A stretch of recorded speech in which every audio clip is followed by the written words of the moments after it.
క్రికెట్లో పాకిస్తాన్ రోజు రోజుకు దిగజారిపోతుంది. ఛాంపియన్స్ ట్రోఫీలో దారుణంగా విఫలమై తీవ్ర విమర్శలు మూటగట్టుకుంది. పాకిస్తాన్ వేదికగా జరిగిన ఛాంపియన్స్ ట్రోఫీ 2025లో కనీసం గ్రూప్ స్టేజ్ కూడా దాటలేకపోయిన ఆ జట్టు ఆటతీరు ఏమాత్రం మారలేదు. బంగ్లాదేశ్తో జరుగుతున్న రెండో టీ20లో కేవలం 15 పరుగులకే 5 వికెట్లు కోల్పోయి మరోసారి ప్రపంచ క్రికెట్ ముందు పరువు పోగొట్టుకుంది. టాప్ ఆర్డర్ కుప్పకూలిన టైలెండర్స్ మ్యాచ్ ని ముందుకు నడిపించి ఆఖరి ఓవర్లో చేతులెత్తేశారు.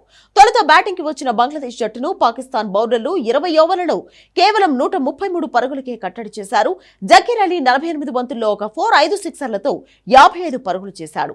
పాకిస్తాన్ బౌలర్లలో సల్మాన్ మిర్జా, అహ్మద్ డేనియల్, అబ్బాస్ అఫ్రీది తలో 2 వికెట్లు తీసుకున్నారు. బంగ్లాదేశ్ నిర్దేశించిన 134 పరుగుల లక్ష్యంతో బరిలోకి దిగిన పాకిస్తాన్ కు ఆదిలోనే ఎదురు దెబ్బ తగిలింది. 5 ఓవర్లు కూడా పూర్తి కాకముందే పాకిస్తాన్ జట్టు 5 వికెట్లు కోల్పోయింది.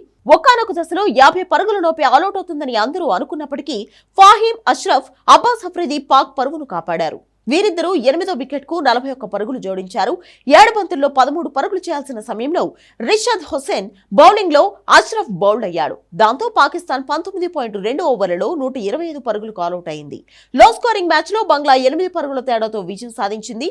3 మ్యాచ్ల టీ20 సిరీస్ లో బంగ్లాదేశ్ వరుసగా 2 మ్యాచ్లు గెలిచి సిరీస్ ను సొంతం చేసుకుంది.